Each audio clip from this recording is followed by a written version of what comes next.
Master minds commerce చదవాలనుకునే 10th inter విద్యార్థుల తొలి ఎంపిక.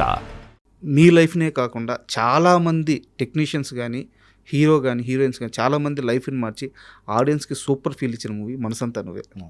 అంటే ఆ సినిమా గురించి మీరు అన్నట్టు ఇందాక దేవి గురించి ఎలాగో మాకు మనసంతా నువ్వే అలాగా. సో ఎంతసేపు అయినా మాట్లాడచ్చు. మనసంతా నువ్వే సమయానికి మీ మైండ్ సెట్ పూర్తిగా మారిపోయిందా? ఇంకా స్టార్స్ వద్దు, బడ్జెట్ వద్దు, కథ ఉంటే చాలు అన్నీ వస్తాయి. ఆ రోజు మనసంతా నువ్వే స్టార్ట్ చేసే సమయానికి ఎంఎస్ రాజు గారి మైండ్ సెట్ ఎలా ఉంది? అది ఒక స్మాల్ ఫిల్మ్ తీయాలి, ఒక లవ్ స్టోరీ తీయాలి. ముందైతే ఏం తీయాలో తెలియదు, కానీ ఏదో ఒక ఫిలిం, హిందీ ఫిలిం ఒకటి 1954 నేను ఇంకా పుట్ల అప్పటికి. అదేదో బ్లాక్ అండ్ వైట్లో టీవీలో వస్తుంది, అది చూసి ఇన్స్పైర్ అయ్యాను. దాని పేరు అన్మోల్ గడి. అందులో ఉన్నది ఓన్లీ పిల్లలు వాళ్ళిద్దరి మధ్యన వాచ్, అదొక్కటే ఐడియా ఉంది అంతే. మిగతా సినిమా అంతా వేరు. ఆ పిల్లలు అది ఇది ఎప్పుడుదో 1954 కదా, జనానికి గుర్తుండదులే, దాన్ని క్యారెక్టర్స్ పట్టుకుని సినిమా చేద్దాం అని అనుకుని దాని మీద కథ అల్లాను. కథ అల్లిన తర్వాత ఫస్ట్ పరుచూరి వెంకటేశ్వరరావు గారు చెప్పాను, బాగుంది కొంచెం వర్క్ చేద్దాం అన్నారు. తర్వాత ఎస్ గోపాల్ రెడ్డి గారు చెప్పాను, బాగుంది చెయ్యి అన్నారు. నాకు ఆ సంవత్సరం దేవిపుత్రుడు ఫ్లాప్ అయిన సంవత్సరమే రిలీజ్ చేయాలి నాకు. ఓకే. మే 1st ఎప్పుడు ఈ ఐడియా నేను చూశాను. మే 1st చూసిన తర్వాత ఓకే, దీన్ని మే 10th నా బర్త్డే కదా, ఆ రోజు ఓపెన్ చేసేద్దాం. స్టోరీ పూర్తి అవ్వాలిగా మొత్తం. అదేంటి ఆ సినిమా పూర్తి అవ్వాలి కదా అని వెంకటేశ్వర గారు, అసలు ఎవరు డైరెక్ట్ చేద్దాం అనుకుంటారు. గోపాల్ రెడ్డి గారేమో నువ్వు అనుకున్నావు కదా కథ, నీకు అన్నీ తెలుసు, నువ్వే చేసేయి, నేను ఉంటాను కదా వెనకాతల, నీకేమి ఎక్కడ షార్ట్ కన్ఫ్యూజన్ ఉండదు, నేను ఉంటాను కదా. వద్దండి అలా వద్దు, ఇప్పుడు అసలే ఒక ఫెయిల్యూర్ ఉంది, ఇప్పుడు నేను ఇవన్నీ పెట్టుకోలేను. నాకు ఎవరన్నా జస్ట్ చూస్తున్నానంటే, సరే నువ్వేమనుకోకపోతే ఒక అతను ఉన్నాడు అని చెప్పి అప్పుడు విఎన్ ఆదిత్య పేరు చెప్పాడు. ఓకే. సో తను మనకు దగ్గరగా ఉంటాడు. నీకు ఇది నిన్ను I think he label to understand you, నీ లోపల ఏముందో అండర్స్టాండ్ చేసుకుంటాడు అతను. చెప్పింది ఆయనే. ఈ పరుచూరి వెంకటేశ్వరరావు గారు, గోపాలకృష్ణ గారు మేము చెప్పాము ఆదిత్య గురించి అని అంటారు, కానీ వాళ్ళు గోపాల్ రెడ్డి గారు చెప్పిన తర్వాత సెకండ్ ఒపీనియన్ తీసుకున్నాయింది యాక్చువల్గా. ఓకే. వాళ్ళిద్దరిది లేదు, మంచి కుర్రాడు, మన దగ్గర చాలా సినిమాలకి పనిచేశాడు, కో డైరెక్టర్గా పనిచేశాడు, అదే దాన్ని. అప్పుడు ఆ అబ్బాయిని పిలిపిస్తే సో హీ వాజ్ ఇంటూ ఏది ఇమ్మీడియట్గా తను అంటే అదే తను ఇమ్మీడియట్గా నా సినిమా అనగానే ఓకే, మన సినిమాకి వెళ్ళిపోతాం అనుకున్నాం. దాని తర్వాత ఉదయ్ కిరణ్ అందరూ ఒక్కొక్కళ్ళు చేరడం, ఇలా మెల్లమెల్లగా ఇట్లా ముందుకు వెళ్ళిపోయింది. నేను కథ చెప్పి ఇది ఎలా ఉంది కథ అంటే, బాగుందండి అని చెప్పి అన్నాడు. అక్కడి నుంచి అందరం ఒక అండర్స్టాండింగ్తో అట్లా వెళ్ళిపోయాం. మనసంతా నువ్వే సినిమాని మీరే ఓన్గా రిలీజ్ చేసుకున్నారు. ఓన్గా రిలీజ్ చేశాను. ఆ డిసిషన్ మీరు ఫుటేజ్ చూసుకున్న తర్వాత నాకు డిసిషన్ వచ్చేసింది. మీకు ఎవరైనా సలహా ఇచ్చారా? కాదు నేను డెసిషన్ తీసేసుకున్నాను ఆల్రెడీ. నేను సలహా ఇస్తే ఎంత డెసిషన్ మేకింగ్ ఉంటుందో నాకు తెలీదు. ఒకసారి తీసుకుంటే తీసుకోవచ్చు. నా డెసిషన్ మేకింగ్ అయిపోయింది. ఆ టైంలో నువ్వు నేను సినిమా హిట్ అయింది. హిట్ అయిన తర్వాత నువ్వు నేను ప్రొడ్యూసర్స్ అన్నారు, మీరు జాక్పాట్ కొట్టేసారు, అమ్మేస్తారు సినిమా అని చెప్పాను. ఇది అమ్మట్లేదని చెప్పాను.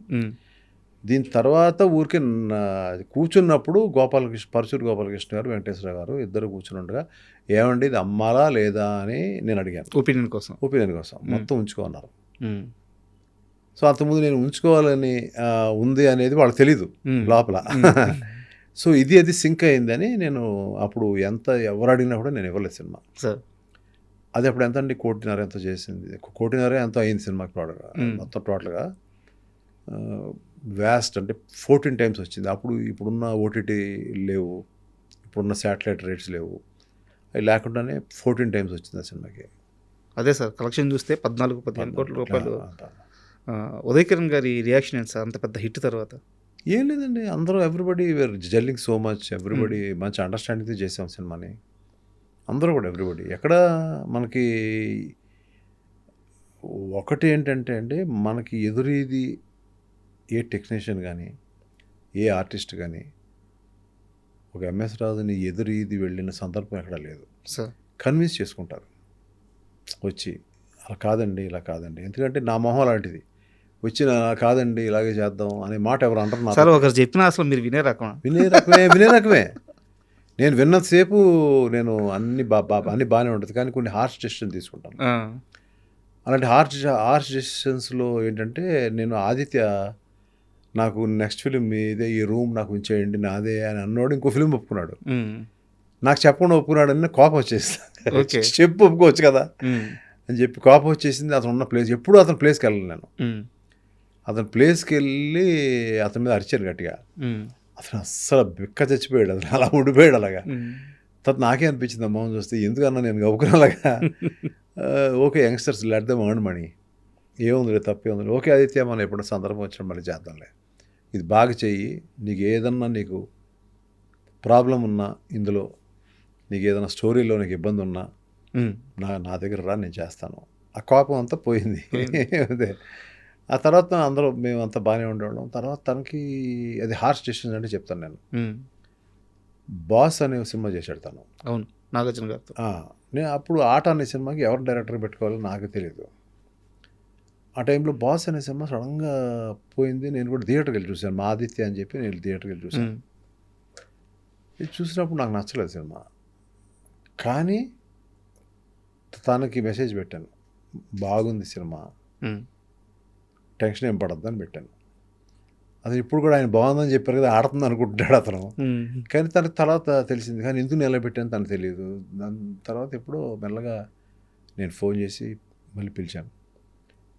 పిలిచి నువ్వు మళ్ళీ బాస్ పోయింది, అది పోయింది, ఇది పోయింది, టెన్షన్ పడద్దు, నా సినిమా ఆట చేసేసాయి, కథ అంతా రెడీగా ఉంది, వచ్చేసాయి అని చెప్తే తను ఇమ్మీడియట్గా, ఎందుకంటే it's like for him also it's like home banner.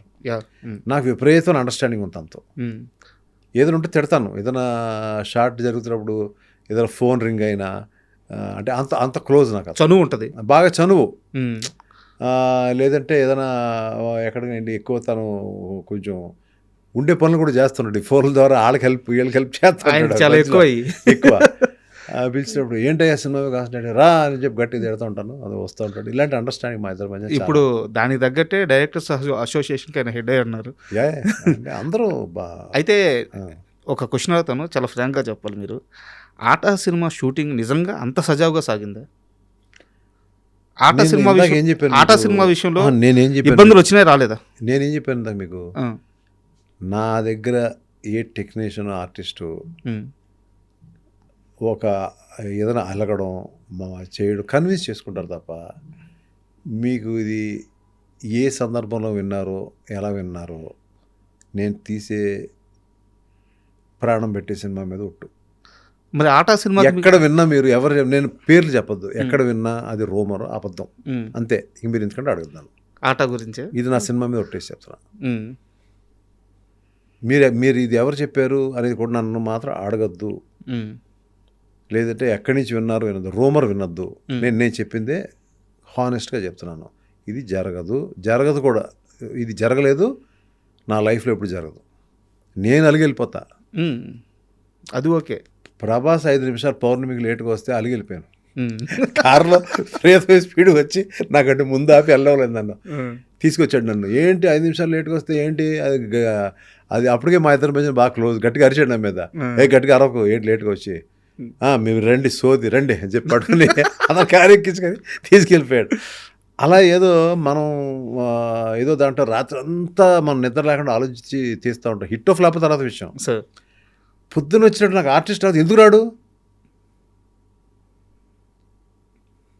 కాదు, ఎందుకు రావు అక్కడికి, ఎందుకు రావు, నేను అనుకున్న షార్ట్ కాల్ షీట్ నువ్వు ఎందుకు రావు, అవన్నీ పాత పద్ధతులు ఇప్పుడు లేవు అనుకోండి, అవన్నీ వదిలేండి. అందువల్ల మనం సినిమా కూడా ఇంకా పెద్ద స్టార్స్తో సినిమా చేయడాలని కూడా కొంచెం చాలా ఇబ్బంది.